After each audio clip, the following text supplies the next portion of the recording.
नमस्कार दोस्तों, स्वागत है आपका आपके चैनल फायर इन इंडिया में और मैं हूं कृष्ण। आप लोग सोच रहे होंगे कि फायर इन इंडिया में इतने समय से कोई वीडियो क्यों नहीं आया। तो इसका कारण यह है कि मैं काफी समय से एक इंपॉर्टेंट स्ट्रैटेजी पर रिसर्च कर रहा था, उसकी बैक टेस्टिंग कर रहा था और उसकी गूगल शीट बना रहा था। तो फाइनली वो रिसर्च पूरी हो गई है, उसकी गूगल शीट तैयार है, बैक टेस्टिंग वगैरह सब कंप्लीट हो गया है और आज के वीडियो में मैं वही आपसे शेयर करने आया हूं। तो ये स्ट्रैटेजी इंपॉर्टेंट क्यों है? क्योंकि देखिए, बढ़ते मार्केट में तो हम हमेशा पैसे कमा ही लेते हैं, कोई भी कमा लेता है, किसी भी स्ट्रैटेजी से कमा लेते हैं। लेकिन जब मार्केट गिर रहा हो, ऐसे में ऐसी कोई स्ट्रैटेजी हमें मिल जाए जो हमें कुछ तो प्रॉफिट बना के दे, तो वो आज की स्ट्रैटेजी है। देखिए, मैं गारंटी किसी चीज की नहीं लेता, मैं बैक टेस्टिंग करता हूं, उसके रिजल्ट्स आपको दिखाता हूं और आपके साथ शेयर भी करता हूं कि आप अपनी खुद बैक टेस्टिंग कर सके। लेकिन शेयर मार्केट में गारंटी कुछ नहीं है। पिछली बैक टेस्टिंग में अगर अच्छे रिजल्ट्स आए हैं, हो सकता है आगे जाके और अच्छे आए, हो सकता है सेम आए और हो सकता है खराब भी आए। तो वो रिस्क तो शेयर मार्केट में लेना ही पड़ता है। तो आइए आपको बताता हूं कि क्या है वो नई स्ट्रैटेजी और हमें उसे कैसे यूज करना है। तो दोस्तों, ये स्ट्रैटेजी है buy low sell high with RSI. तो जो लोग मुझे बहुत पहले से फॉलो कर रहे हैं उन्हें पता होगा कि बाय लो सेल हाई पे मैंने पहले भी वीडियोस बनाए हैं और आरएसआई पे भी बनाए हैं। लेकिन इस बार मैं लेकर आया हूं इनका कॉम्बो। और वो किस वजह से? क्योंकि गिरते हुए मार्केट में भी हमें कुछ ऐसा मिलना चाहिए जिससे हम वहां पे भी प्रॉफिट बना सके। तो रिसेंटली अभी आपने देखा होगा सितंबर के बाद से मार्केट कैसे गिरा, निफ्टी ऑलमोस्ट 11% गिर गया। तो ऐसे कंडीशन में क्या ये स्ट्रेटजी हमें प्रॉफिट दे पाई, वो आज हम देखेंगे। तो सबसे पहले समझते हैं कि आरएसआई क्या है और इसका इस्तेमाल मैंने स्ट्रेटजी में क्यों किया है। तो आरएसआई एक ऐसा टूल है जिससे हमें यह पता चलता है कि कोई स्टॉक कितना ओवरबॉट है या ओवरसोल्ड है। तो इस स्ट्रेटजी में हमें ओवरबॉट से कोई मतलब नहीं है, हम देखने वाले हैं ओवरसोल्ड स्टॉक। यानी कि वो स्टॉक्स जो अपने आरएसआई के एक लेवल से नीचे आ जाते हैं, हम उन्हें कंसिडर करते हैं ओवरसोल्ड स्टॉक। यानी कि वो इतने बिक चुके हैं कि अब उनमें बाउंस बैक आने के चांसेस बढ़ गए हैं। क्योंकि देखिए, कोई भी चीज लगातार गिरती नहीं रहती, कोई भी चीज लगातार उठती नहीं रहती। शेयर मार्केट में ऐसे ऐसे कर्व करके वो गिरती है या कर्व करके वो उठती है। तो जब वो गिर जाए उसके बाद हम उसे कब खरीदें कि हम प्रॉफिट बना पाए, तो वो है आज की स्ट्रेटेजी। तो सबसे पहले हम आरएसआई का इस्तेमाल करेंगे उन स्टॉक्स को खोजने के लिए जो ओवरसोल्ड जोन में है।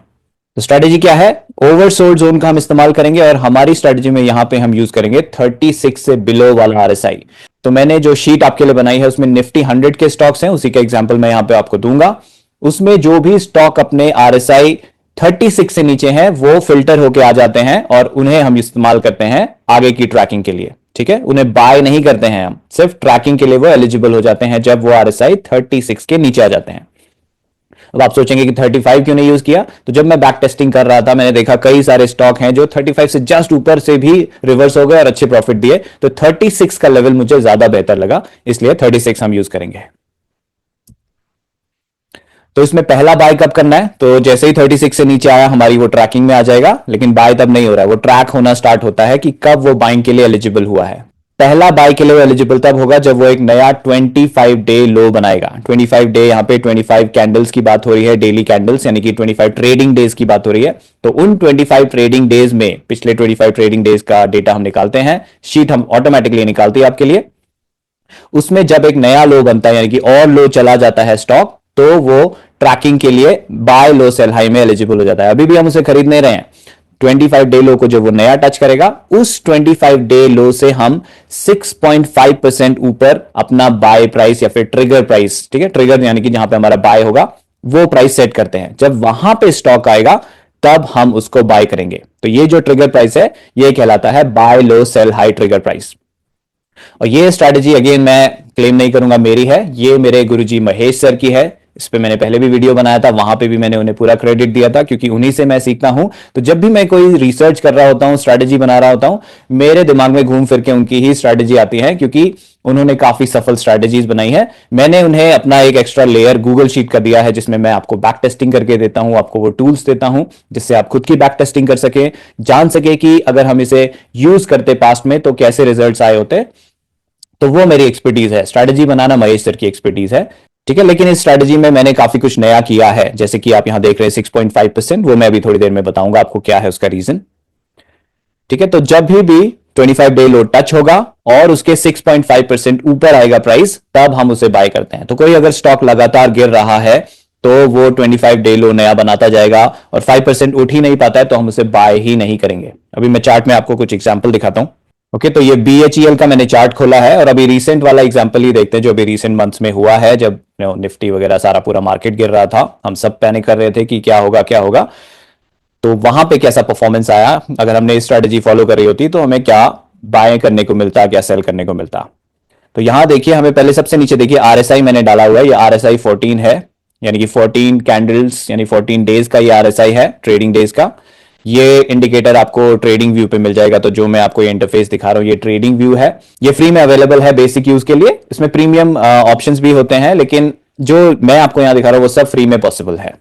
ठीक है, तो RSI को आप प्लॉट कर सकते हैं और यहां पे मैंने 36 RSI की ये ग्रीन लाइन नीचे लगाई है। तो यहां जब भी नीचे जाएगा तब हमारी ट्रैकिंग स्टार्ट हुई, उससे पहले हम कुछ नहीं कर रहे हैं यहां पे। तो देखिए RSI 36 के नीचे यहां 4 सितंबर को गया।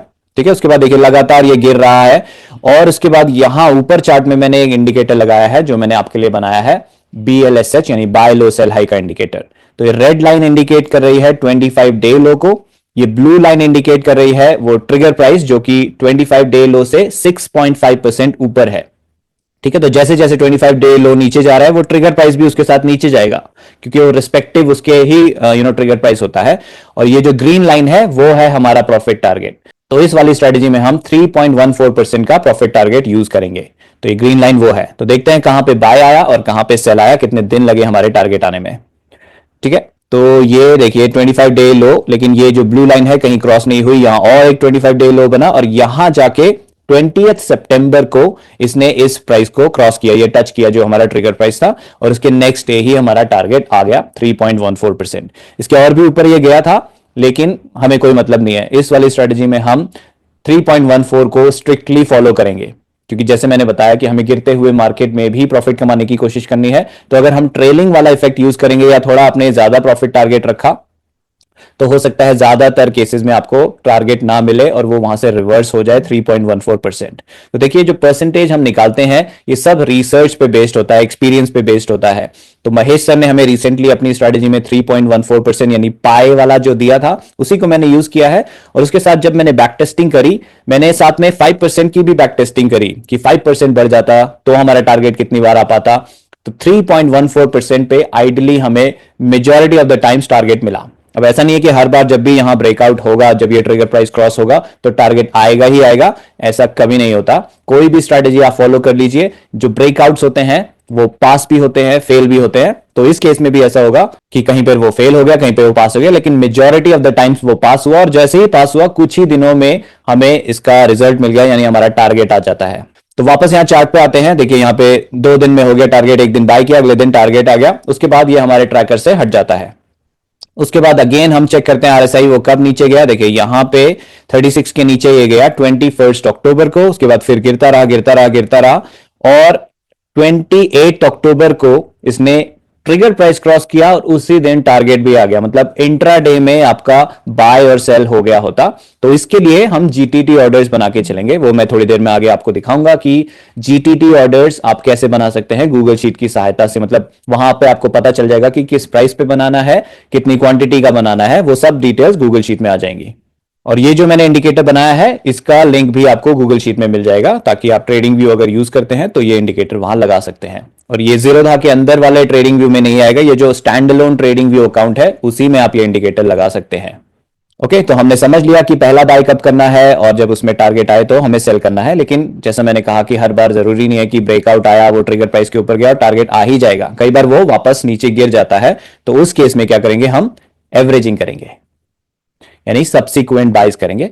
तो सब्सिक्वेंट बाइज के लिए क्या कंडीशंस हैं वो समझ लेते हैं। पहली कंडीशन है कि अगेन RSI को 36 के नीचे जाना होगा।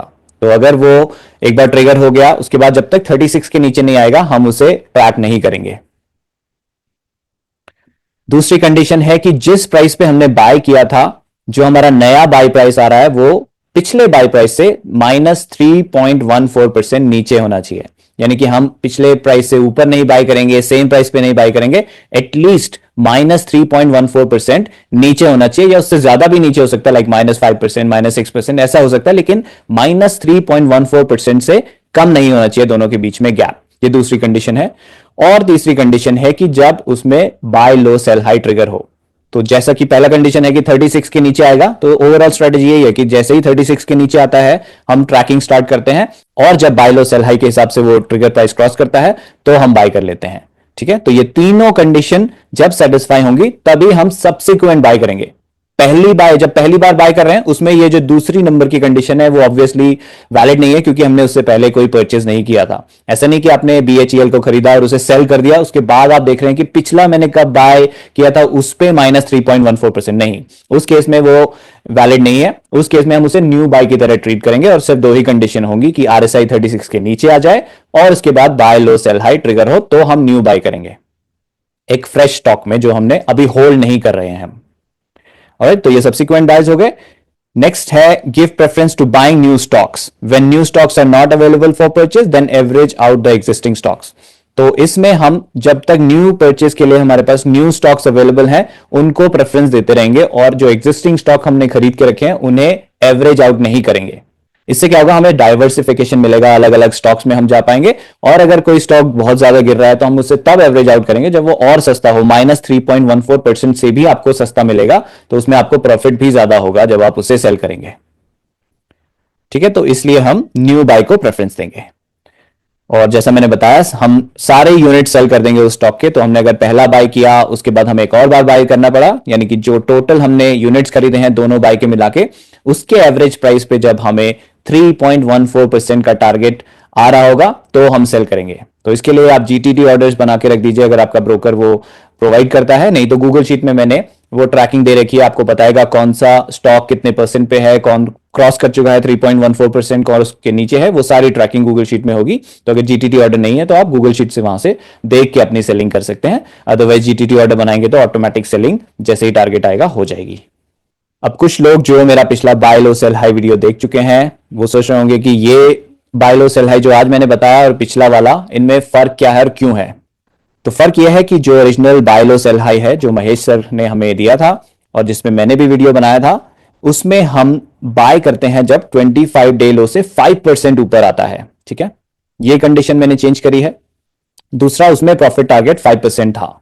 देखिए, बुल मार्केट में वो आराम से अचीव हो जाता है, लेकिन जो साइडवेज मार्केट है या बियरिश मार्केट है या स्टॉक बियरिश हो रखा है, उस केस में हमें थोड़ा कंजर्वेटिव होना पड़ता है। तो ये जो सेटिंग थी कि 25 डे लो से 5% ऊपर, मैंने उसे थोड़ा और ऊपर खिसका दिया, क्योंकि वो सब बैक टेस्टिंग से देखेंगे आप। जो ये मैंने आपको इंडिकेटर दिया, ये चार्ट पे आप लगाएंगे तो आपको दिखेगा कि 5% से क्या इफेक्ट आता है और 6.5% से क्या इफेक्ट आता है। 5% में कई बार बाय हो जाएगा बियरिश मार्केट में, लेकिन टारगेट नहीं आएगा, लेकिन 6.5% उसे अवॉइड कर पाया था। वो एग्जाम्पल मैं अभी आपको दिखाऊंगा। ओके, तो ये स्पेशली जो मैंने किया है ये फॉलिंग मार्केट में काफी फायदेमंद होता है। बढ़ते मार्केट में तो टारगेट आराम से आ ही जाएगा यही कंडीशन के साथ, लेकिन फॉलिंग मार्केट में भी कई सारी स्टॉक्स में हमारा टारगेट आ जाएगा, जो बैक टेस्टिंग के रिजल्ट्स में भी हम देखेंगे। तो कुछ एग्जांपल्स देखते हैं कि पुराना बाय लो सेल हाई और ये जो नया बाय लो सेल हाई का एनहांसमेंट है, इससे क्या फर्क आए हैं। तो टाटा मोटर्स का एग्जांपल लेते हैं। यहां मैं टाटा मोटर्स को खोलता हूं। ठीक है, तो अभी जो मेरी बाय लो सेल हाई की सेटिंग है, यहां पे आप देखेंगे इनपुट में जाएंगे तो प्रॉफिट है 1.0314, यानी कि 3.14% होता है ये, और GTT लेवल जहां हम बाय करते हैं वो 1.065 जो कि 6.5% होता है। ठीक है, तो जो अभी मैंने आपको दिखाया उसके हिसाब से देखेंगे। देखिए, टाटा मोटर्स यहां 29 अगस्त को गिरना शुरू हुआ था, और गिरते गिरते गिरते गिरते यहां पे जाके देखिए अपने ऑल टाइम हाई से ये 31% गिर गया। तो इस बीच हमारे पास इस नई स्ट्रेटेजी में बाइंग आई कि नहीं आई, यहां आप देखें ब्लू लाइन कहीं टच ही नहीं हुई है। इस दिन 29 अक्टूबर को ये बाइंग नहीं आई है, क्योंकि ये नया गिरा है, तो यहां पे बाइंग नहीं आई होती, क्योंकि इस हाई को क्रॉस करता तो ही वो बाय आता। फाइनली यहां पे जाके 25 नवंबर को यहां बाय आया होता। ठीक है, अब इसी को हम चेक करते हैं, अगर हम बाय लो सेल हाई को 5% ऊपर पे रखते। ठीक है, तो मैं GTT लेवल का चेंज कर रहा हूं यहां पे सेटिंग। तो अब देखिए यहां टाटा मोटर्स 13 सितंबर को ही पहला बाय आ जाता है इसमें, उसके बाद फिर एक और बाय यहां पे आता 9 अक्टूबर को, फिर उसके बाद एक और बाय अभी 25 नवंबर को, लेकिन टारगेट नहीं आया होता। तो ये चीज मैंने कई सारे चार्ट्स में ऑब्जर्व करी, उसके बाद ही मैंने किया है, क्योंकि बैक टेस्टिंग में आपको दिखाऊंगा, पहले मैंने जो original bye low sell high है 5% वाली, उससे ही बैक टेस्ट किया था।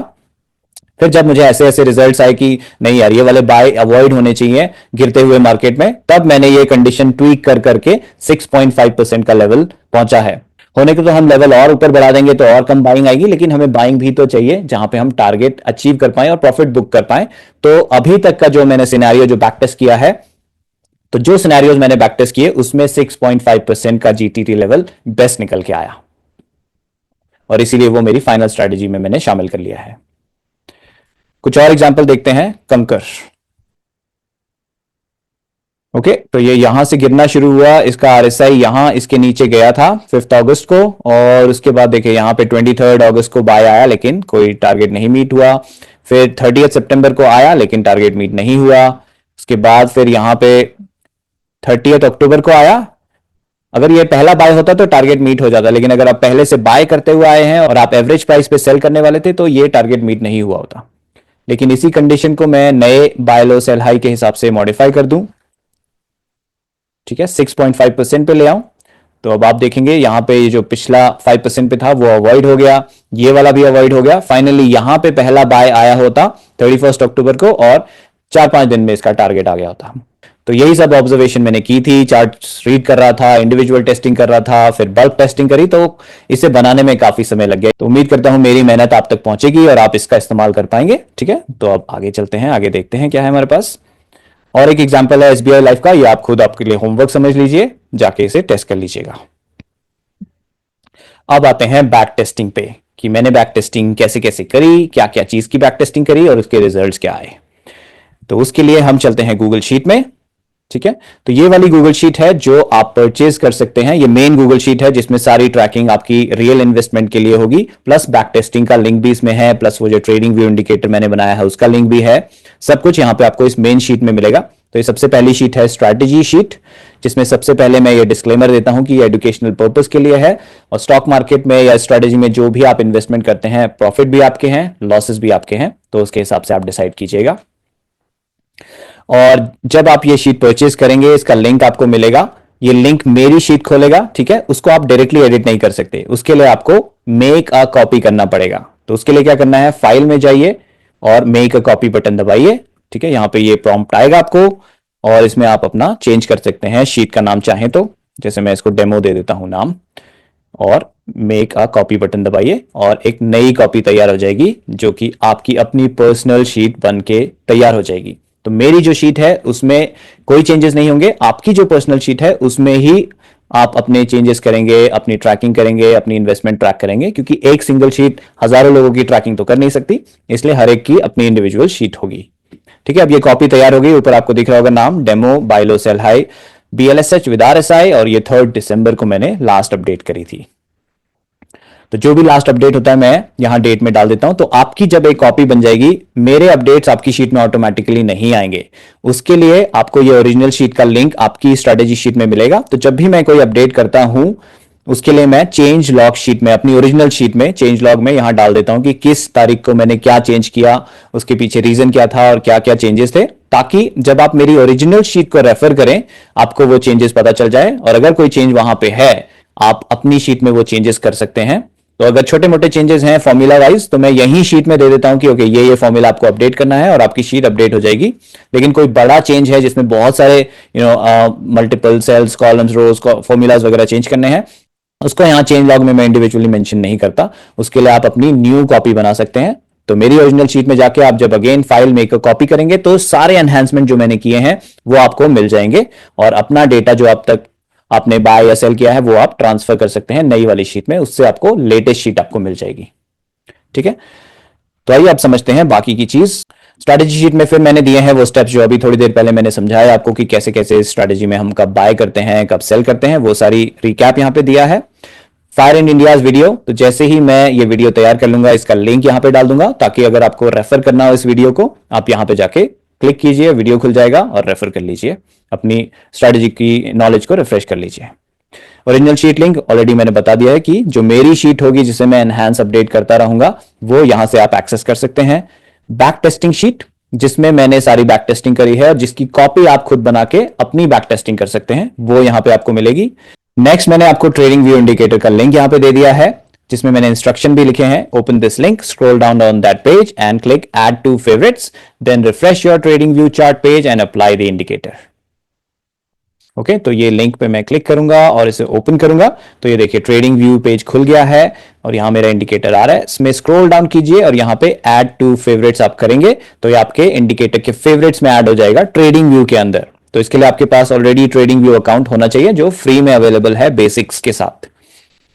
अब ऊपर प्रोडक्ट्स में जाके सुपर चार्ट्स में जब आप जाएंगे तो अभी तो मैंने ऑलरेडी लगाया हुआ, अगर आपका नहीं लगाया तो इंडिकेटर्स में क्लिक कीजिए और आपके यहां पे सारे फेवरेट इंडिकेटर दिख जाएंगे। तो BLSH फायर इन इंडिया ये है इस इंडिकेटर का नाम, इस पे क्लिक करेंगे आप तो वो इंडिकेटर आपके चार्ट पे आ जाएगा इस तरीके से, ठीक है।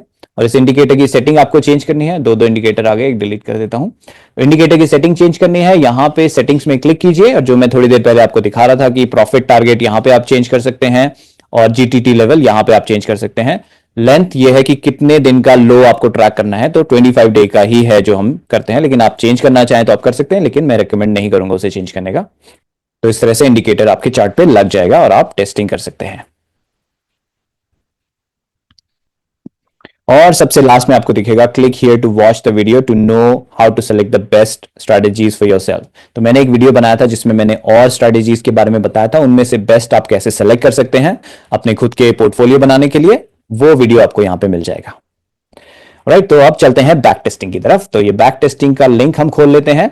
तो जब आप इस लिंक को खोलेंगे अगेन वही रूल अप्लाई होता है कि अगर आप इसको एडिट करना चाहते हैं तो फाइल में जाइए, मेक अ कॉपी कीजिए और यहां पे प्रॉम्प्ट आएगा आपको कॉपी बनाने के लिए, थोड़ा टाइम लग रहा है प्रोसेसिंग करने में, ठीक है। यहां पे आएगा, इसकी कॉपी बना के जब आप मेक अ कॉपी करेंगे उस कॉपी को आप एडिट कर सकते हैं, मेरी वाली शीट को आप एडिट नहीं कर सकते। ओके, तो ये ध्यान रखिएगा, ठीक है। आप देखते हैं यहाँ पे बैक टेस्टिंग में क्या क्या है। तो अभी जो मैंने आपको थोड़ी देर पहले चार्ट पे दिखाया, स्ट्रेटेजी समझाई, उसकी शीट ये है RSI विद BLSH 6.5%। थोड़ा यहाँ पे देख लेते हैं कि कैसे ये चल रही है। तो यहाँ ऑलरेडी मैंने अदानी सोल का एग्जांपल डाला है जिसको हम ट्रैक कर रहे हैं 1 सितंबर से लेके 27 नवंबर तक। तो ये जो येलो में है यहाँ पे आप डेटा डाल सकते हैं, ठीक है। यहाँ स्टॉक कोड डाल दिया, NSC जरूर लगाइएगा स्टॉक के आगे, जैसे मैंने लगाया है NSC कोलन। तो थोड़ा जूम इन कर लूं, ठीक है, NSC कोलन और फिर उसका कोड, ठीक है। इससे क्या होगा, जो NSC का डेटा है वो यहां पे आएगा। कई सारे ऐसे स्टॉक हैं जो US में भी ट्रेड होते हैं, NASDAQ पे ट्रेड होते हैं, तो अगर आप NSC का प्रीफिक्स नहीं लगाते यहां या फिर अपनी जो पर्सनल शीट है वहां नहीं लगाते हैं तो आपको हो सकता है US का डेटा दिखा दे, जो कि गलत होगा, ठीक है। तो अपना NSC यानी कि नेशनल स्टॉक एक्सचेंज का डेटा देखने के लिए ये प्रीफिक्स जरूर लगाएं। तो ये हमने लगा दिया। उसके बाद डेट डालनी है कि कब से स्टार्ट करना है ट्रैकिंग और कितनी तारीख तक करना है ट्रैकिंग। यहां पे RSI लेवल 36 पे रखिए।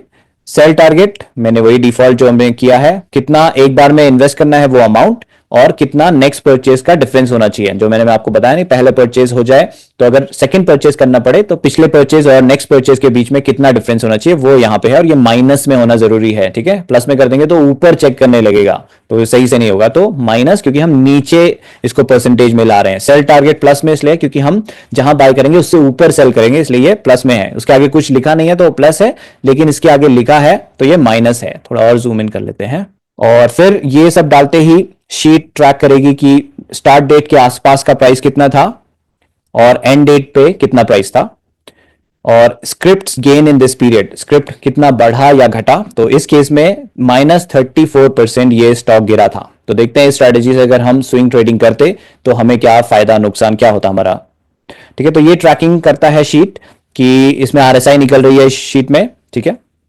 वो यहां राइट हैंड साइड में निकल रही है RSI और यहां पे पुल हो जाती है। बाकी हर एक दिन का open high low close price यहां पे पुल हो रहा है, और फिर यहां पे है 6.5% अबव 25 डे लो। तो ये शीट कैलकुलेट करती है कि 25 डे लो प्राइस क्या है और उससे 6.5% ऊपर कितना होगा जहां पे हमें बाय करना है, ठीक है। तो ट्रैकिंग कहां से स्टार्ट होगी, पहला कंडीशन क्या था कि RSI जब 36 के नीचे जाए, ठीक है। तो यहां कोई बाइंग नहीं हो रही है। देखिए RSI जब तक 36 के ऊपर है, ये ग्रीन कलर में आ रहा है RSI, जैसे ही 36 के नीचे जाएगा ये रेड कलर में आ जाता है, ताकि हमें एक बार में पता चल जाए कि यहां से ट्रैकिंग स्टार्ट होनी चाहिए थी। तो देखिए जैसे ही ये 36 के नीचे गया, स्टार्ट ट्रैकिंग कॉलम में स्टार्ट आ जाएगा। ये सब ऑटोमेटिक कोडिंग मैंने करी है। जब आप डेट्स चेंज करेंगे, स्टॉक चेंज करेंगे, ऑटोमेटिकली उसके हिसाब से उसके क्या प्राइसेस रहे, क्या आरएसआई रहा, शीट ऑटोमेटिकली ये सब ट्रैक करेगी और रिजल्ट्स निकाल के आपको देगी। तो यहां स्टार्ट ट्रैकिंग में स्टार्ट आ गया। और बाय कब होगा? जब उसका जो ये 25 डे लो का, देखिए यहां पे जिस दिन हमने ट्रैकिंग स्टार्ट करी उस दिन इसका जो ट्रिगर प्राइस था 980 रुपीज 65 पैसा था। तो अगले दिन इसका हाई देखिए 1010 तक गया, उसका ओपन प्राइस था 931, यानी कि ये बाय हो जाता। तो यहां पे देखिए बाय हो गया, इसका बाय प्राइस था, ये जो भी इसका पिछले दिन का ट्रिगर प्राइस था वहां बाय हो गया। और 10,000 इन्वेस्ट करने के लिए इसने 11 क्वांटिटी बाय कर ली और इतना इन्वेस्ट हो गया। उसके बाद फिर ये ट्रैकिंग करता है कि किस दिन 3.14% टारगेट आया, और जिस दिन भी टारगेट आया उस दिन यहां पे सेल नोट कर लेगा। ठीक है, और कितना प्रॉफिट हुआ वो सब यहां पे नोट हो जाता है। तो ये देखिए एक दिन बाय हुआ और अगले दिन सेल हो गया। फिर नीचे दोबारा ट्रैकिंग स्टार्ट हो गया। 36 से नीचे जब तक नहीं आता इसमें कुछ नहीं होगा, कोई ट्रैकिंग स्टार्ट नहीं होगी। यहां पे जाके 36 से नीचे आया, ट्रैकिंग स्टार्ट हुई और 27 नवंबर को इसमें बाय आया और उसी दिन सेल भी हो गया, क्योंकि वो तेजी से बढ़ा होगा उस दिन। आप चार्ट पे जाके देखिएगा। तो इस तरह से हमने जो 35% गिरा स्टॉक, उसमें हमने 2 बार प्रॉफिट टारगेट अचीव किया और हमारा प्रॉफिट कितना बुक हुआ? 656 रुपीज, विच इज 6.21%। तो गिरते हुए स्टॉक में भी हम प्रॉफिट कमा पाए। और भी एग्जांपल्स हैं, आप ये बैक टेस्टिंग शीट में जो भी एग्जांपल ट्रैक करना चाहते हैं एक एक करके आप ट्रैक कर सकते हैं। तो ये हो गया इंडिविजुअल ट्रैकिंग। और जैसे मैंने कहा कि 5% वाला भी आप यहां पे ट्रैक कर सकते हैं। तो सेम स्टॉक को आप दोनों जगह डाल के देखेंगे तो आपको डिफरेंस नजर आएगा कि कई बार आपको दिखेगा कि 5% ने भी अच्छा परफॉर्म किया, लेकिन इस गिरते हुए मार्केट में मेजॉरिटी ऑफ द टाइम्स आपको ये जो 6.5% वाला है, जहां हम 25 डे लो से 6.5% ऊपर का परचेज प्राइस सेट करते हैं, वो वाला ज्यादा सक्सेसफुल नजर आएगा। तो इंडिविजुअल स्टॉक तो ट्रैक मैंने कर लिए थे, उससे मुझे रिजल्ट्स अच्छे लग रहे थे। तो बेसिकली पहला लेवल मेरा यही होता है कि ये शीट मैं बनाता हूं, इंडिविजुअल स्टॉक्स को चेक करता हूं कि कैसा रिजल्ट आ रहा है। उसके बाद फिर जब मुझे लगा कि हाँ ये वाला सही है, इसको मैंने फिर बल्क में टेस्ट किया। उससे पहले भी मैंने और भी कुछ टेस्ट किया था, अब आपको उसकी थोड़ी स्टोरी सुनाता हूं। देखिए यहां पे आपको दिख रहा है बैक टेस्टिंग शीट 1 2 3 4, और इसीलिए मेरे को इतना टाइम भी लगा इस वीडियो को बनाने में, क्योंकि इसमें मैंने बहुत एक्सटेंसिव बैक टेस्टिंग करी है। तो आरएसआई से रिलेटेड मैं वो स्ट्रैटेजी ढूंढ रहा था। आरएसआई के हिसाब से हम ये पता चल जाता है कि अब स्टॉक सस्ता हो गया है, लेकिन मैं ऐसा कुछ ट्रैक करना चाहता था कि कब स्टॉक में थोड़ी स्ट्रेंथ आ रही है कि हमें वो एक स्विंग ट्रेडिंग में कुछ प्रॉफिट दे दे, उसके हिसाब से हम क्या कर सकते हैं। तो मैंने काफी सारे वीडियोस भी देखे, उनमें से एक वीडियो था जहां मैंने ये देखा कि RSI breakout on simple moving average, ये भी एक कॉन्सेप्ट है। तो मैंने उसे जब चार्ट पे देखा तो अच्छा लग रहा था। फिर मैंने उसकी बैक टेस्टिंग करी, उसकी इंडिविजुअल स्टॉक की बैक टेस्टिंग यहां दिख जाएगी आपको, आरएसआई विद एसएमए। ठीक है, ऊपर मैंने टॉप में लिख भी दिया है कि ये पर्टिकुलर शीट क्या बैक टेस्ट कर रही है, इसके बाइंग और सेलिंग क्राइटेरिया क्या है। तो इसमें मैंने क्या टेस्ट किया था? When RSI goes below 35, we start tracking it.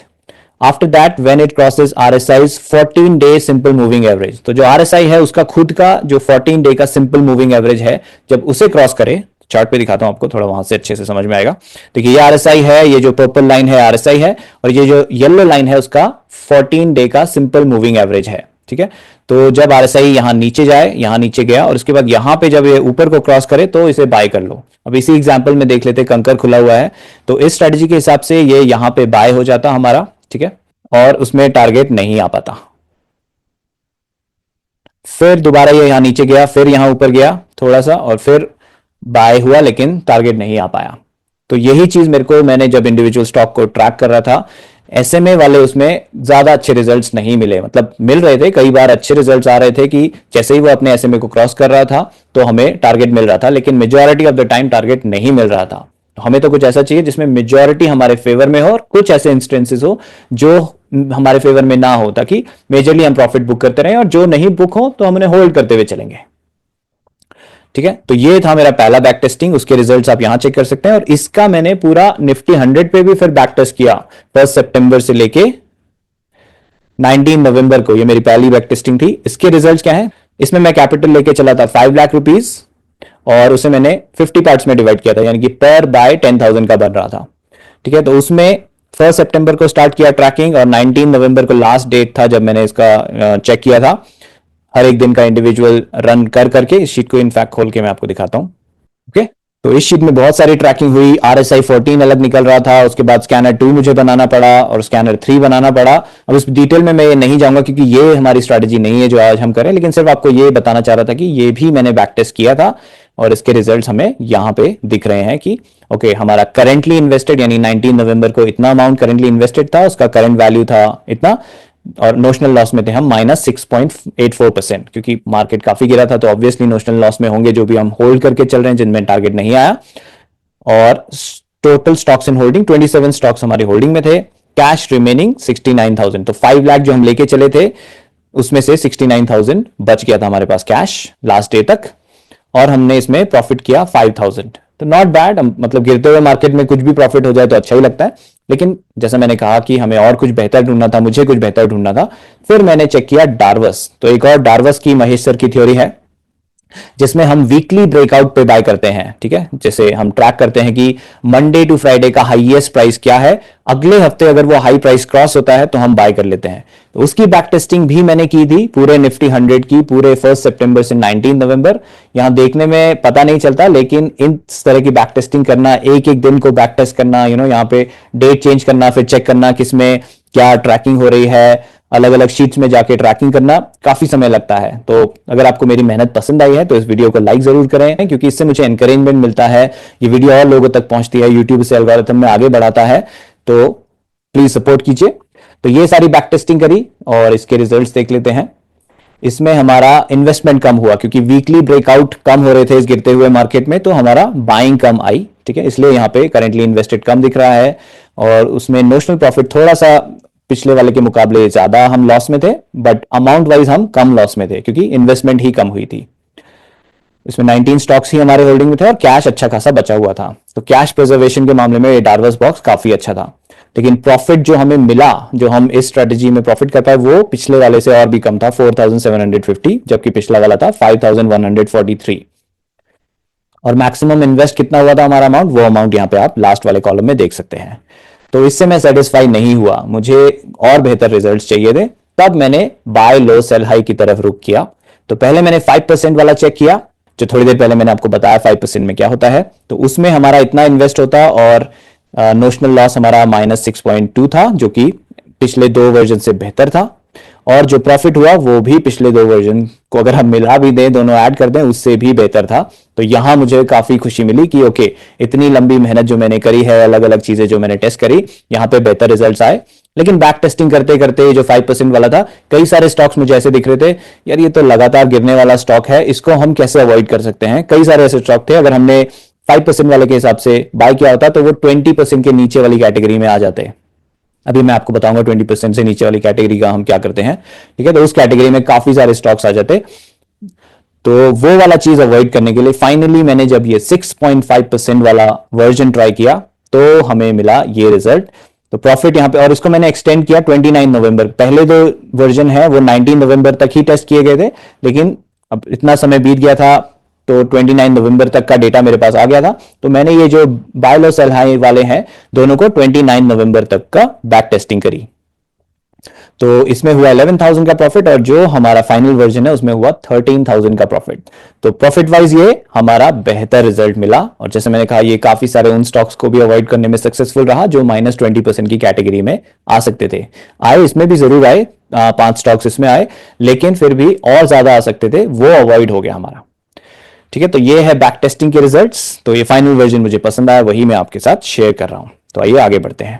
अब चलते हैं इन्वेस्टमेंट ट्रैकिंग गूगल शीट, जिसमें हम अपनी एक्चुअल इन्वेस्टमेंट को ट्रैक करेंगे, जो हमें बाय सेल ये सारी डिटेल्स ऑटोमेट करके देगी। ऑलराइट, तो ये है वो शीट, डेमो वाला वर्जन जो मैंने अभी थोड़ी देर पहले कॉपी बनाया था, उसमें ही मैं आपको सब डेमो करके दिखाता हूं। तो स्ट्रेटेजी शीट हमने देख ली, क्या क्या लिंक्स अवेलेबल है सब देख लिए। अब यहां पे चलते हैं, नेक्स्ट स्टेप्स क्या है उसके हिसाब से मैं आपको शीट का समझाऊंगा। Steps to use the Google sheet. अब यहां से मैं वो स्टेप्स बता रहा हूं जो लोग इस शीट को यूज करने वाले हैं अपने बाइंग के लिए, सेलिंग के लिए, एक्चुअल ट्रांजैक्शन के लिए। इवन इफ आप पेपर ट्रेड करना चाहते हैं तो भी आप इस गूगल शीट को यूज कर सकते हैं, उसके लिए भी ये सेम स्टेप्स आपको फॉलो करने हैं। Open capital management sheet and enter the amount you want to allocate for the overall strategy. तो कैपिटल मैनेजमेंट शीट आपको यहां नीचे दिखेगी, इसमें आपको जाके डेट डालनी है कि किस डेट से आप स्टार्ट कर रहे हैं और कितना अमाउंट से स्टार्ट कर रहे हैं। ये टोटल अमाउंट है जो आप इस स्ट्रेटेजी के लिए एलोकेट करना चाहते हैं उस वक्त, ठीक है। इस अमाउंट के 50 पार्ट्स होंगे और हर एक पार्ट उतने का होगा। तो अगर आपने 5 लाख किया है तो हर एक बाय 10,000 के करीब होगा। अगर आप 10 लाख करते हैं तो हर एक बाय 20,000 के करीब होगा, ठीक है। तो अगर आप आगे फ्यूचर में और अमाउंट ऐड करना चाहते हैं तो यहाँ पे डेट डालिए और अमाउंट डालिए, उसके हिसाब से आपका ओवरऑल बढ़ जाएगा अमाउंट, और जो पार्ट्स हैं पर बाय वो भी बढ़ते जाएंगे, ठीक है। अगर आप कुछ विड्रॉ कर रहे हैं, जैसे कि आपने कुछ अमाउंट डाला, अब आपको कुछ इसमें से निकालना है, कुछ कम करना है, तो यहाँ विड्रॉल में आप डेट डालेंगे और अमाउंट डालेंगे कितना विड्रॉ कर रहे हैं, तो ये शीट कैलकुलेट करेगी कि अब आपका कितना बचा हुआ एलोकेटेड अमाउंट है और उसके हिसाब से आपको बाय करने के अमाउंट बताएगी, ठीक है। तो ये हो गया हमारा कैपिटल मैनेजमेंट शीट। तो यहां पे हमने 5 लाख डाल दिया जो आइडियल मिनिमम है। तो ये पहला स्टेप हमने कर लिया। उसके बाद open RSI scanner sheet and copy the list of stocks which are under RSI 36, paste that list in the column BLSH scanning list, ठीक है। तो आरएसआई स्कैनर की ये जो शीट है, ये शीट क्या करती है, राइट हैंड साइड में आप जाएंगे तो यहां पे मैंने निफ्टी 100 के जो स्टॉक्स हैं वो ऑलरेडी ऐड किए हैं, जो कि 4 अक्टूबर के हिसाब से लिस्ट थी, ठीक है। ये लिस्ट चेंज हो जाती है क्वार्टरली बेसिस पे, तो आप अपनी लिस्ट को अपडेट कर सकते हैं डायरेक्टली यहाँ पे स्टॉक का कोड चेंज करके, ठीक है। और ये लिस्ट आपको कहां मिलेगी, उसका लिंक मैंने यहाँ दिया है, तो आप यहाँ क्लिक करेंगे तो ये आपको यहाँ पे लेके जाएगा NSE की वेबसाइट पे, और यहाँ देखिए निफ्टी 50 ड्रॉप डाउन में है, तो ये निफ्टी 50 के सारे स्टॉक्स हैं। यहाँ पे आप डाउनलोड करेंगे तो ये एक्सेल में डाउनलोड हो जाएगा। करके दिखाता हूं आपको, एक्सेल में डाउनलोड हो गया। एक्सेल खोलते हैं, ठीक है, ये सब आ गया। ये निफ्टी 50 को छोड़ दीजिए, उसके बाद का जो स्टॉक है सिंबल यहां से लेके जो लास्ट तक है वहां कॉपी कीजिए और जो आपकी गूगल शीट है यहां पे पेस्ट कर दीजिए। अगर आप सिर्फ निफ्टी 50 में ट्रेड कर रहे हैं, अगर आप Nifty 50 plus Nifty next 50 total Nifty 100 में कर रहे हैं तो आप इंडिविजुअली निफ्टी 50 की लिस्ट इस तरह से कर लीजिए और फिर निफ्टी नेक्स्ट 50 कर लीजिए डाउनलोड और वहां पेस्ट कर लीजिए, या फिर आप डायरेक्टली निफ्टी 100 जिसमें दोनों की लिस्ट कंबाइंड होगी वो आप वहां पे पेस्ट कर सकते हैं, ठीक है। डाउनलोड करेंगे यहां से तो 100 स्टॉक्स वहां पे आ जाएंगे और आप अपनी शीट में पेस्ट कर लीजिए। तो जब भी लिस्ट अपडेट हो, इंडिविजुअल स्टॉक अपडेट हो रहे हैं तो जो हट गया है उसको डिलीट कर दीजिए, जो नया आ गया उसका कोड डाल दीजिए, सिर्फ एक चेंज करना है। लेकिन अगर आपको श्योर नहीं है कौन सा हटा है कौन सा नहीं हटा है, आप पूरी लिस्ट इस तरह से डाउनलोड करके यहां पे डाल सकते हैं इस येलो वाले सेक्शन में। अगेन आपको रिमाइंड करा दूं, मेरी शीट्स में जहां येलो कलर होता है वही मैनुअल चेंज के लिए होता है, बाकी सब फॉर्मूला ड्रिवन कॉलम्स होते हैं, वहां कोई चेंज नहीं करना है। तो अगर आप ये कोड उठा के यहां डाल देंगे तो आपका शीट ठीक से काम नहीं करेगा, तो येलो वाले में आपको कोड डालना है।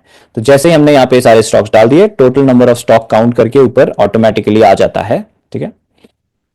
फिर इसका NSE कोड तैयार होता है फॉर्मूला से, तो यहां पे देखिए ऊपर फॉर्मूला आ रहा है, उसके हिसाब से सारे स्टॉक्स जो हमने डाले उनके NSE कोड ऑटोमेटिकली बन के आ जाते हैं, ये आपको नहीं बनाने पड़ेंगे, ठीक है। तो जो आप कोड पेस्ट कर रहे हैं NSE के बिना पेस्ट कीजिएगा। अगर आपका ऑलरेडी NSE वाले कोड्स आपके पास हैं, पेस्ट करना चाहते हो, डायरेक्टली इस कॉलम में पेस्ट कर दीजिएगा।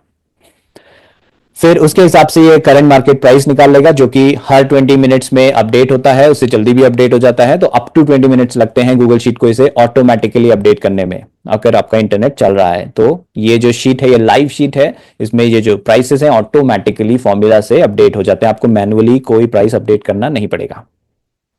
और फिर इनकी RSI निकल आती है, जो कि एक डेडिकेटेड अलग शीट में निकल रही है, जो यहां पे मैंने हाइड कर रखी है। आपकी जब आप ये शीट कॉपी करेंगे आपको वो RSI वाली शीट भी मिल जाएगी, हिडन होगी, लेकिन आप चाहें तो अनहाइड कर सकते हैं सिर्फ देखने के लिए। वहां आपको कुछ मैनुअली कुछ चेंज नहीं करना है, कोई डेटा फीड नहीं करना है, सब कुछ यहीं से फीड होता है। तो अगर आपको वहां कुछ देखना है तो RSI वाली शीट आप जाके देख सकते हैं जहां RSI कैलकुलेट हो रहा है। और ये हो गया RSI as per yesterday's close price. उसी तरह RSI एज पर CMP, जो आज का RSI है, क्योंकि करंट मार्केट प्राइस के हिसाब से RSI भी चेंज होता है, वो लाइव RSI यहां पे अपडेट होता है।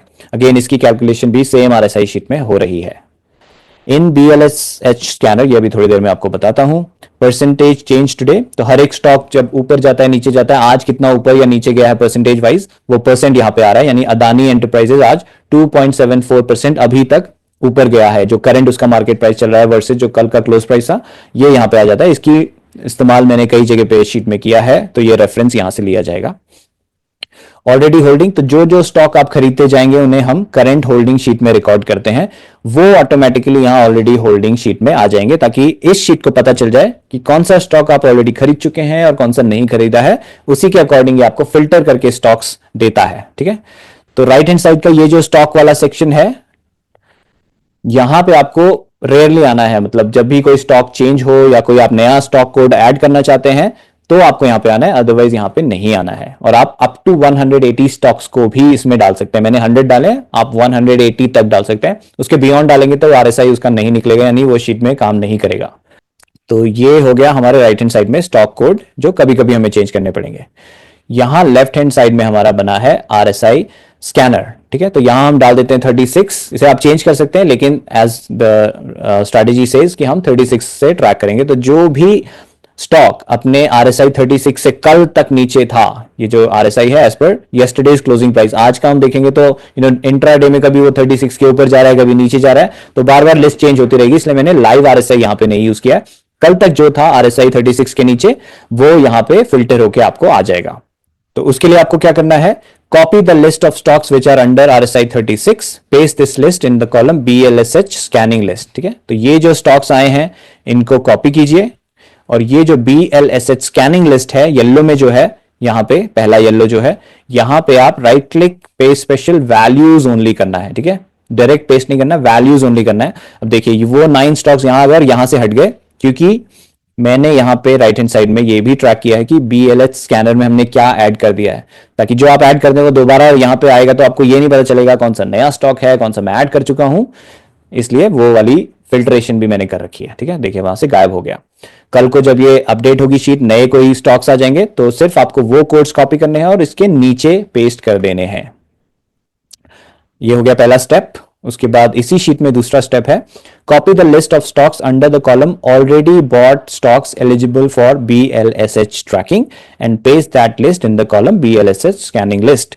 तो अगर आप जब खरीदेंगे स्टॉक, उनमें से कुछ स्टॉक होंगे जो सब्सिक्वेंट बाइज के लिए एलिजिबल होंगे, जो मैंने आपको थोड़ी देर पहले स्ट्रैटेजी समझाते हुए बताया था, तो वो ऑटोमेटिकली यहां स्कैन होके आ जाएंगे। ये कैसे हो रहा है वो अभी थोड़ी देर में समझाऊंगा, लेकिन आपको करना क्या है, इसको भी कॉपी करना है और यहां शीट में, और यहां जो लेफ्ट हैंड साइड में BLSH स्कैनिंग लिस्ट है उसके सबसे नीचे पेस्ट कर दीजिए। यहां आप किस सीक्वेंस में पेस्ट करें उससे कोई फर्क नहीं पड़ता, क्योंकि इनकी स्कैनिंग जब होगी, फाइनल जो रिजल्ट आउटपुट होगा वो ऑटोमेटिकली फिल्टर आउट और सॉर्टिंग हो जाएगी। तो यहां पे आप एशियन पेंट को पहले ऐड कर दें और ये लिस्ट बाद में ऐड कर दें, उससे कोई फर्क नहीं पड़ेगा। ऑलराइट, ये स्टेप्स हमने कंप्लीट कर लिए। Next, open BLSH scanner sheet and create GTT orders for the stocks which are less than 5% away from trigger price. तो RSI स्कैनर का काम खत्म, हमने लिस्ट रख दी यहां पे। अब ये जो स्टॉक्स हमने यहां ऐड किया है, इनका BLSH bye low sell high की ट्रैकिंग करती है शीट, की कौन सा स्टॉक कब 25 डे लो को टच किया, क्या उसमें बाय ट्रिगर हो गया है, नहीं हुआ तो उसका ट्रिगर प्राइस क्या है, वो सब हमें मिलेगा BLSH स्कैनर में, ठीक है। तो यहां पे देखिए वही सारे स्टॉक्स जो हमने यहां पे ऐड किए थे, 10 स्टॉक्स, यहां ऊपर काउंट भी आ रहा है 10 स्टॉक कोड्स, और यहां पे वो 10 स्टॉक्स BLSH स्कैनर में आ गए हैं। और जो स्टॉक्स इसमें ब्लू कलर में आ रहे हैं, डार्क ब्लू कलर, वो स्टॉक्स हैं जो अभी तक हमने बाय नहीं किए हैं और जिनमें बाय ट्रिगर नहीं हुआ है। देखिए बाय नॉट ट्रिगर्ड इस कॉलम में बोल रहा है, ये buy not triggered, buy not triggered. तो इन सब की ट्रैकिंग एक अलग शीट में हुई है, उसे भी मैंने हाइड किया है, जिसका नाम है BLSH ट्रैकिंग। उसमें भी आपको कुछ नहीं करना है, सिर्फ बता रहा हूं आपकी इन्फॉर्मेशन के लिए कि उसकी ट्रैकिंग वहां हो रही है और उसके आउटपुट यहां पे हमें आ जा रहे हैं, ठीक है। तो यहां पे हम देखते हैं कि बाय नॉट ट्रिगर्ड ये सब है, और एक और बाय नॉट ट्रिगर्ड है, ये व्हाइट कलर में क्यों है, क्योंकि एशियन पेंट हमने ऑलरेडी खरीदा हुआ था, जो करंट होल्डिंग में आपको दिखेगा। देखिए एशियन पेंट मैंने खरीद के रखा है, इसलिए वो मैंने लिस्ट में ऐड तो किया है, लेकिन शीट को पता है कि मैंने ऑलरेडी खरीदा है, इसलिए उसका कलर अलग है, ताकि मुझे एक ही नजर में पता चल जाए कि ये जो ब्लू कलर में आ रहे हैं, डार्क ब्लू में, वो स्टॉक्स हैं जो मैंने अभी तक नहीं खरीदे हैं। और ये स्टॉक सॉर्टेड कैसे हैं, तो सबसे पहले यहां पे आएंगे बाय नॉट ट्रिगर्ड और सबसे लास्ट में आएंगे बाय ट्रिगर्ड, ठीक है। और बाय नॉट ट्रिगर्ड का आप यहां पे देखेंगे trigger price away from CMP buy. तो इनका जो ट्रिगर प्राइस है जो यहां पे आ रहा है, वो करंट मार्केट प्राइस से कितना दूर है, जो सबसे कम गैप होगा, जो जितना पास होगा करंट मार्केट प्राइस के, वो उतना ऊपर आ जाएगा। ये देखिए ये सिर्फ -2.05% दूर है डीमार्ट, इसलिए वो सबसे टॉप में आया। उसका नेक्स्ट है इंडसइंड बैंक -2.4%, और धीरे धीरे नीचे जाएंगे तो उतनी दूरी बढ़ती जा रही है ट्रिगर प्राइस और करंट मार्केट प्राइस, इसलिए वो नीचे हैं। और सबसे लास्ट में कोई परसेंटेज नहीं आ रही, क्योंकि इसमें बाय ट्रिगर हो गया है, इसमें ट्रिगर प्राइस एप्लीकेबल नहीं है, इसे हम बाय नहीं कर सकते, इसमें ऑलरेडी ट्रिगर हो गया। वो कब हुआ था, 22 नवंबर को। अगर आप इसे चार्ट पे देखेंगे, उसके लिए ट्रेडिंग व्यू का डायरेक्ट लिंक मैंने आपको यहां दे दिया है, हर एक स्टॉक का अपना लिंक। तो इस पे मैं क्लिक करूंगा तो ट्रेडिंग व्यू खुल जाएगा, और ये देखिए आईसीआईसीआई जीआई का खुल गया। हाँ, तो यहाँ पे हम देखेंगे कि ये इसके नीचे गया था, आरएसआई के नीचे, और यहाँ 22 नवंबर को इसमें बाय ट्रिगर हो गया था, इसलिए हमें यहाँ पे ये बता रहा है कि 22 नवंबर को बाय ट्रिगर हो चुका है। और लास्ट ट्रिगर प्राइस कहाँ था, 1905 पे, और अभी के करंट मार्केट प्राइस से वो कितना ऊपर या नीचे है वो परसेंटेज यहाँ पे आ जाएगी। तो सारा एनालिसिस यहाँ पे आपको शीट करके दे देगी, एक एक करके कॉलम आप सब चेक कर लीजिएगा, उनके नाम से ही आपको समझ में आ जाएगा कि वो कॉलम क्या है, क्या आपको बता रहे हैं। बाकी चार्ट पे जाके आप देख भी सकते हैं, जैसे डी मार्ट का चार्ट मैं अगर खोलूं तो डी मार्ट का चार्ट देखिए, अभी ये नीचे है, ये ट्रिगर नहीं हुआ है, और ये कितना दूर है यहाँ पे हमें दिख रहा है, और शीट वो कैलकुलेट करके भी हमें बता रही है कि इसमें बाय ट्रिगर नहीं हुआ है। लास्ट बाय यहाँ पे 23 अक्टूबर को ट्रिगर हुआ था, तो जिसमें बाय ट्रिगर होने के बाद फिर से 25 डे लो टच कर लेता है, वो बाय नॉट ट्रिगर्ड कैटेगरी में आ जाते हैं, क्योंकि हिस्टोरिकली तो वो कई बार बाय हुए होंगे, कई बार उनमें बाय ट्रिगर हुआ होगा, हमें उससे मतलब नहीं है। प्रेजेंट स्टेटस क्या है, अगर उसका 25 डे लो नया बना है और उसके बाद बाय ट्रिगर नहीं हुआ है, तो हमारी शीट कहेगी बाय नॉट ट्रिगर्ड, यानी वो एलिजिबल है बाय करने के लिए। ऑलराइट, तो जो भी स्टॉक्स सबसे ऊपर आ रहे हैं वो ज्यादा करीब हैं ट्रिगर होने के, तो उनमें आप जीटीटी ऑर्डर बनाइए, ठीक है। जैसे कि डी मार्ट में हम जीटीटी ऑर्डर बनाते हैं, और जिसमें भी जीटीटी ऑर्डर आप बना रहे हैं, यहां कॉलम वाई में मैंने बाय जीटीटी क्रिएटेड फॉर इसका एक प्रोविजन दिया है, तो आप स्टॉक का कोड कॉपी कीजिए और यहाँ पे स्पेशल वैल्यूज ओनली। इससे क्या होगा, जिसमें आपने जीटीटी ऑर्डर बना दिया उसका कलर लाइट ब्लू हो जाएगा। अब मुझे पता है कि ये लाइट ब्लू है, यानी इसमें मैंने जीटीटी बना दिया है। बाकी जो डार्क ब्लू है उसमें अभी जीटीटी नहीं बनाया है, वो शीट यहां से ट्रैक कर रही है। राइट, और इसी के बगल में मैंने दिया है triggered stocks with RSI above 40। तो जो स्टॉक में बाय ट्रिगर हो गया है और उसका आरएसआई 40 के ऊपर चला गया, यानी कि अब उसमें मुझे फिलहाल ट्रैकिंग करने की जरूरत नहीं है, तो मैंने उसे बाय कर लिया होगा और वो 40 के ऊपर चला गया, अब उसकी ट्रैकिंग बंद कर दो, ठीक है, ताकि वो दोबारा जब एलिजिबल हो तो मेरे को पता चल जाए। ये किस लिए, आप आरएसआई स्कैनर में जाएंगे तो यहां पे देखिए ये आ रहा है, remove the stocks from scanning list as buy has been triggered and RSI is above 40, ठीक है। तो इनको हमें लिस्ट से रिमूव कर देना है ताकि उसमें ट्रैकिंग आगे ना हो, क्योंकि जितने ज्यादा स्टॉक्स हमारी ट्रैकिंग में होंगे उतना ज्यादा हमें स्कैन थ्रू करना पड़ेगा कि किस में बाय करना है, किस में जीटीटी बनाना है, वो सारी चीजें। तो जितना ज्यादा पॉसिबल हो मैंने आपके लिए फिल्ट्रेशन का प्रोसेस शीट में लगा रखा है। कई लोगों को ये कॉम्प्लिकेटेड लगेगा, लेकिन ध्यान से सोचिए ये कॉम्प्लिकेटेड नहीं है, ये मैंने सॉल्व किए हैं कई सारे इश्यूज जो मैनुअली आपको करने पड़ते हैं। तो ठीक है, उसे आप एंजॉय कीजिए ये फीचर्स को। तो यहां से हमने वो लिस्ट हटा दी, तो अब bye low sell high scanner में सिर्फ वो 9 स्टॉक्स रह गए और उसमें ट्रैकिंग होती रहेगी, ठीक है। तो अब हमें ये समझ में आ गया जीटीटी ऑर्डर कैसे बनाना है। तो जिसमें भी बाय ट्रिगर हो जाए आपके जीटीटी ऑर्डर्स में, उसकी आपको रिकॉर्डिंग करनी है करंट होल्डिंग में। तो यहां मैंने कुछ एग्जांपल्स ऑलरेडी डाल के रखे हैं अलग अलग सिनेरियोज के आपको समझाने के लिए। तो सपोज अंबुजा सीमेंट को हमने 3 सितंबर को बाय किया होता, तो यहां पे डेट डालनी है 3 सितंबर, एनएससी वाला कोड डालना है स्टॉक का। अगेन कई लोग मेरी शीट में से एनएससी के कोड हटा देते हैं और फिर कहते हैं शीट ठीक से नहीं चल रही है, गलत प्राइसेस आ रहे हैं। आपको एनएससी कोड रखना है और मैं आपको बता चुका हूं कि क्यों रखना है, तो इसका ध्यान रखिए, ठीक है। तो इस तरह से स्टॉक कोड लगाना है, कितने प्राइस पे आपने बाय किया, कितनी क्वांटिटी बाय की, उस दिन क्या आरएसआई था। इस आरएसआई का कोई वैसे महत्व नहीं है, ये स्ट्रैटेजी से डायरेक्टली रिलेटेड नहीं है, लेकिन मैं हमेशा पर्सनली ये बिलीव करता हूं कि जितना डेटा हमारे पास होगा हिस्टोरिकली हम अपने ट्रेड्स को उतने अच्छे एनालाइज कर पाएंगे। तो उसके लिए आरएसआई मैंने यहां पे दिया है, आप खाली भी छोड़ेंगे तो भी कोई फर्क नहीं पड़ता, शीट आपको इस स्ट्रैटेजी को ठीक से ट्रैक करके देती रहेगी। लेकिन अपने रिकॉर्ड के लिए आप यहां पे रख सकते हैं आरएसआई का डेटा। इनफैक्ट यहां मैं लिख देता हूं कि ये ऑप्शनल है। ओके, तो यहां पे हमने रिकॉर्ड कर लिया। उसके बाद ये जो व्हाइट वाले सेल्स हैं ये सब में डेटा ऑटोमेटिकली आ जाएगा, ठीक है। ये जो येलो वाले हेडर्स हैं उसमें ही सिर्फ हमें डेटा मैनुअली रिकॉर्ड करना है, ठीक है। तो उसके बाद इन्वेस्टेड अमाउंट कितना है, total quantity, total invested, average price, ये सेल प्राइस, सेल डेटा और invested amount on this date, ये 3 चीजें तब पॉपुलेट होंगी जब कोई एलिजिबल होगा सेलिंग के लिए। जैसे कि हमें यहां दिख रहा है BEL ग्रीन कलर में आ गया है और ये 3 पीसेस ऑफ डेटा इसमें पॉपुलेट हो गए हैं क्योंकि ये एलिजिबल फॉर सेलिंग है।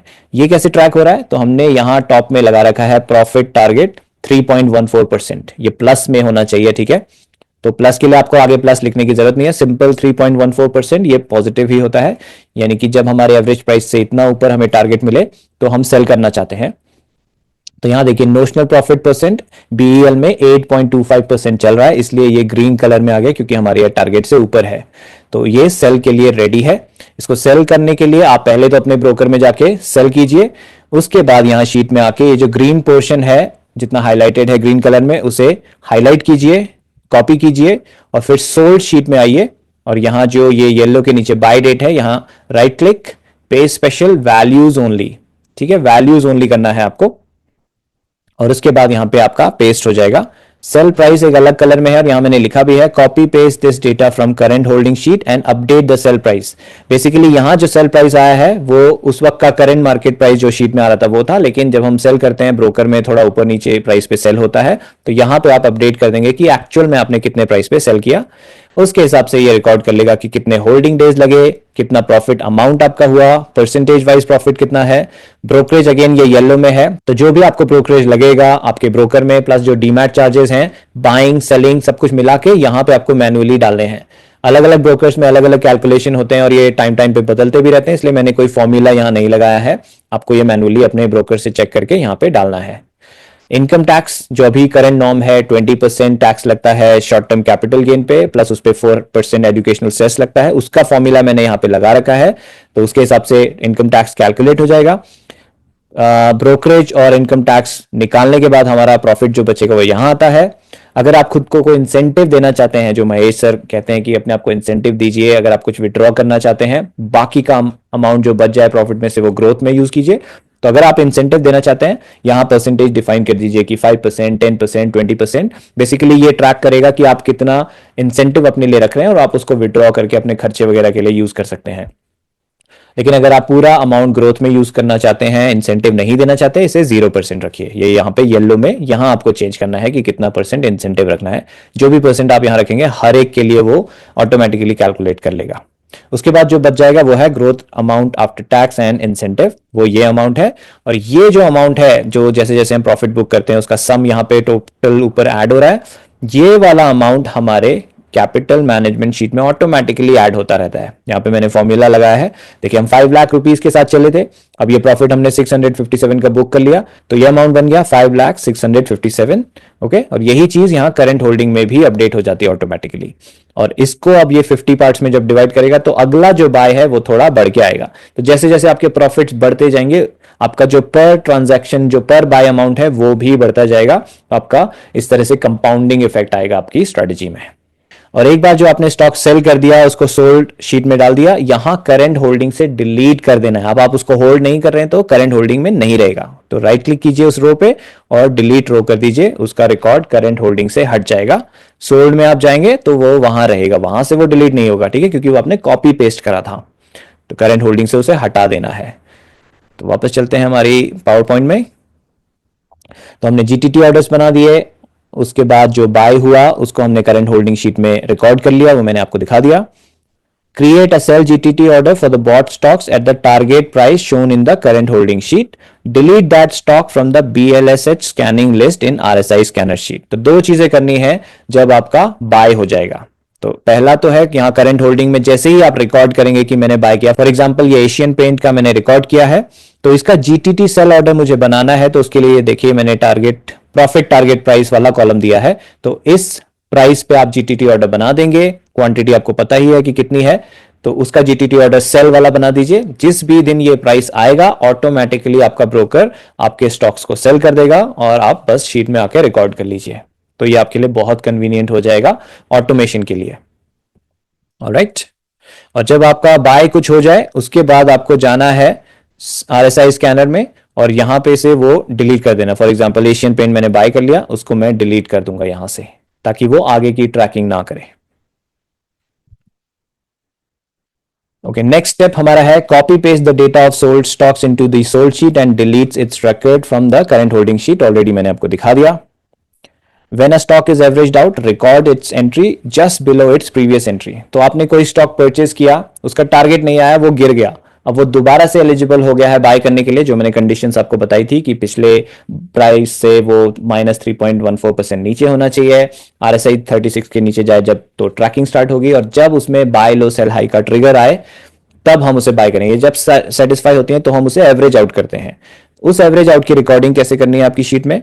करंट होल्डिंग में देखिए अंबुजा सीमेंट को 2 बार बाय किया गया है। पहली बार 3 सितंबर को बाय किया, और ये सिर्फ रैंडम एग्जांपल है, स्ट्रेटजी के हिसाब से नहीं है, मैंने ऐसे ही रैंडम एग्जांपल्स डाल दिए हैं प्राइस वगैरह के, ठीक है। तो अंबुजा सीमेंट को हमने बाय किया, उसके बाद 24 अक्टूबर को दोबारा बाय किया। तो ये जो दोबारा बाय है ये मैं यहां कहीं नीचे नहीं रिकॉर्ड करूंगा, अंबुजा सीमेंट के नीचे ही रिकॉर्ड करना है। सपोज तीसरी बार अंबुजा सीमेंट में बाइंग आती है, तो उसके लिए मुझे क्या करना है, ये जो लास्ट एंट्री है अंबुजा सीमेंट, उस रो पे राइट क्लिक कीजिए, इंसर्ट 1 रो बिलो, और देखिए ब्लैंक रो यहां पे आ जाएगी, और यहां पे आप अपनी एंट्री कर दीजिए कि अंबुजा सीमेंट की अब आपने किस पे बाय करी है, और उसके हिसाब से शीट उसका नया एवरेज प्राइस, नया टारगेट प्राइस सब कुछ कैलकुलेट कर लेगी। तो ऐसे आपको एक साथ करने हैं। यहां मैंने लिखा भी है stock code enter same stocks in subsequent rows, subsequent मतलब होता है एक के नीचे दूसरा, ठीक है। इस तरह से आपको एवरेजिंग की रिकॉर्ड करनी है। When a stock's notional profit goes below -20%, the profit percent will get highlighted with a different color. ये देख लेते हैं। ओके, चोला फाइनेंशियल, सपोज मैंने इसे थोड़ा और महंगा बाय किया होता, तो देखिए इसका जो नोशनल प्रॉफिट है अब ये 20% से नीचे चला गया है, तो मैंने यहां कोडिंग लगा रखी है कि जो भी 20% से नीचे चला जाए उसका नोशनल प्रॉफिट इस कलर में आ जाएगा, और साथ में एलिजिबल फॉर सिप एक एलिजिबल है, ठीक है। तो एक मतलब एक स्टॉक एलिजिबल है सिप यहां ऊपर आ जाएगा, क्योंकि जब ये शीट आपकी बहुत लंबी हो जाएगी, बार बार स्क्रॉल हम नहीं कर सकते, तो यहां ऊपर ही हमें पता चल जाएगा एलिजिबल फॉर सेलिंग कुछ है या नहीं, अगर 0 है तो कुछ एलिजिबल नहीं। एलिजिबल फॉर BLSS ट्रैकिंग, देखिए एशियन पेंट BLSS ट्रैकिंग के लिए एलिजिबल है, इसलिए वो इस कलर में आ रहा है, नंबर यहां पे लिखा आ गया है, ठीक है। एलिजिबल फॉर SIP यहां पे आ गया है। तो SIP के केस में क्या करना है, copy its buy entries under yellow headers only and paste them into the ICU SIP management sheet, then deletes its entry from the current holding sheet, ठीक है। तो जो 20% के नीचे चले जाता है, हम मानते हैं कि वो स्टॉक अब काफी कमजोर हो गया और उसे रिकवरी करने में टाइम लगेगा, तो हम उसे ICU में डाल देते हैं। ये महेश सर की लैंग्वेज है, मेरे गुरुजी की।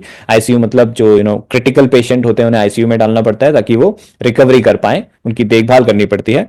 तो इस केस में हमारे स्टॉक्स को हम ICU में डाल देते हैं, यानी कि उसमें हम सिप चालू कर देते हैं। और वो कैसे होता है, तो जैसे चोला फाइनेंशियल सपोज ये चला गया, तो इसका जो ये बाय एंट्री है जो येलो हेडर्स के नीचे है, यानी buy date, stock code, buy price, buy quantity and RSI, इसको आप कॉपी करें, सिर्फ इतना पोर्शन कॉपी करना है, और ये ICU SIP मैनेजमेंट शीट जो नीचे है यहां जाइए, और यहां पे राइट क्लिक पे स्पेशल वैल्यूज ओनली, ठीक है, ये कर दिया। बाकी का डेटा ऑटोमेटिकली आ जाएगा। फिर राइट हैंड साइड पे येलो हेडर्स और हैं हमारे, नेक्स्ट सिप डेट, तो जिस भी दिन आप इसको ऐड कर रहे हैं उस दिन पहली सिप करेंगे, तो उस सिप का अमाउंट क्या होगा, वो होगा 1/15 of the total invested amount on that date. तो चोलाफिन में हमने 11,200 का इन्वेस्टमेंट किया है, तो इसका हमने 115 निकाला, वो है 747 रुपीज, यहां मैनुअली टाइप कर दीजिए। और नेक्स्ट सिप डेट, तो पहली सिप तो हम आज करेंगे, ठीक है, क्योंकि हम आज इसे ICU में डाल रहे हैं। पहली सिप कीजिए इसमें, और इसका बाय प्राइस सपोज जो भी आज का क्लोजिंग प्राइस है उस पर हमने बाय किया, और कितनी क्वांटिटी बाय करनी है उसको निकालने के लिए आप नेक्स्ट सिप डालिए। आज की सिप तो हो गई, तो अगली सिप होगी 3 जनवरी को, ठीक है। एक बार इस पे डबल क्लिक करके चेक कर लीजिएगा कि ये वीकडे में ही है, कई बार हो सकता है कि वीकेंड में हो, तो वीकेंड पे तो आप सिप कर नहीं पाएंगे, तो वीकडे वाली डेट यहां से सिलेक्ट करनी है। 3 जनवरी 2024 हो गया, एक्चुअली ये मुझे 25 चाहिए, इसलिए रेड कलर में आ रहा है। तो जो भी सिप की डेट निकल जाती है वो रेड कलर में आ जाती है। ओके, तो अब मैंने 25 कर दिया, और कितना सिप, मुझे एक क्वांटिटी की सिप करनी है। ऑलराइट, RSI जैसे मैंने कहा ये ऑप्शनल है, यहां नहीं भी रिकॉर्ड करेंगे तो भी चलेगा। अब इसमें इसका प्राइस ही 1250 था और इसका सिप अमाउंट इससे कम था, तो एटलीस्ट एक स्टॉक तो मुझे खरीदना ही पड़ेगा। तो शीट ऑटोमेटिकली हमें कैलकुलेट करके बता देती है कि एक खरीदना है, एक से ज्यादा खरीदना है, डिपेंडिंग ऑन सिप अमाउंट, उसका करंट मार्केट प्राइस, ये सब कैलकुलेशन यहाँ पे हो जाता है। तो ये मैंने रिकॉर्ड कर लिया, इसकी सिप हो गई। अब नेक्स्ट सिप इसकी होगी 3 जन 2025, सेम अमाउंट 747। अमाउंट अब चेंज नहीं होगा, ऐसे नहीं कि मेरा टोटल इन्वेस्टमेंट 12,450 हो गया तो उसका 1/15 नहीं, जो पहले दिन तय हो गया 1/15, वो अब इसका जिंदगी भर, मतलब जब तक ये प्रॉफिट में वापस नहीं आ जाता तब तक वही 747 की हम सिप इसमें करते रहेंगे। ओके, ये मैंने लिख दिया कि उसमें मंथली सिप कीजिए 1/15 की, और वही अमाउंट फिक्स रहेगा सारी आगे की सिप्स के लिए। ओके दोस्तों, तो आपको मैंने बता दिया कि कैसे बाय करना है, कैसे सेल करना है, और अगर कोई 20% से नीचे चले जाए तो उसे ICU मैनेजमेंट में कैसे डाल देना है। हाँ, आईसीयू सिप मैनेजमेंट शीट में आपने डाल दिया तो अगेन करंट होल्डिंग में नहीं रखना है। करंट होल्डिंग में सिर्फ वही रहेंगे जो आप होल्ड कर रहे हैं और अभी वो आईसीयू सिप में नहीं गए, -20% के नीचे नहीं रहे, नहीं तो दो दो जगह उसकी ट्रैकिंग होने लगेगी। हमें सिर्फ एक ही जगह ट्रैकिंग चाहिए। ठीक है, तो यहां से हटा दीजिए इसको, डिलीट। ऑलराइट, तो इस तरह से आपकी शीट आराम से मेंटेन होगी। इस शीट को आप आराम से फॉलो कर पाएंगे। और कोई भी डाउट हो तो आप मुझे कमेंट्स में पूछ सकते हैं। अगर आप ऑलरेडी मेरे टेलीग्राम चैनल में हैं तो वहां पे पूछ सकते हैं। तो दोस्तों, अगर आपको ये शीट परचेज करनी है, इसका लिंक मैं आपको डिस्क्रिप्शन में दे दूंगा, वहां से आप परचेज कर सकते हैं और इसे इस्तेमाल करना शुरू कर सकते हैं। उम्मीद करता हूं आपको ये पसंद आएगी और आपके काम आएगी। गिरते हुए मार्केट में भी आप ही प्रॉफिट कमा पाएंगे और एंजॉय कर पाएंगे अपनी शेयर मार्केट की जर्नी को। तो अगले वीडियो में जल्दी ही मिलूंगा आपसे, तब तक के लिए नमस्कार।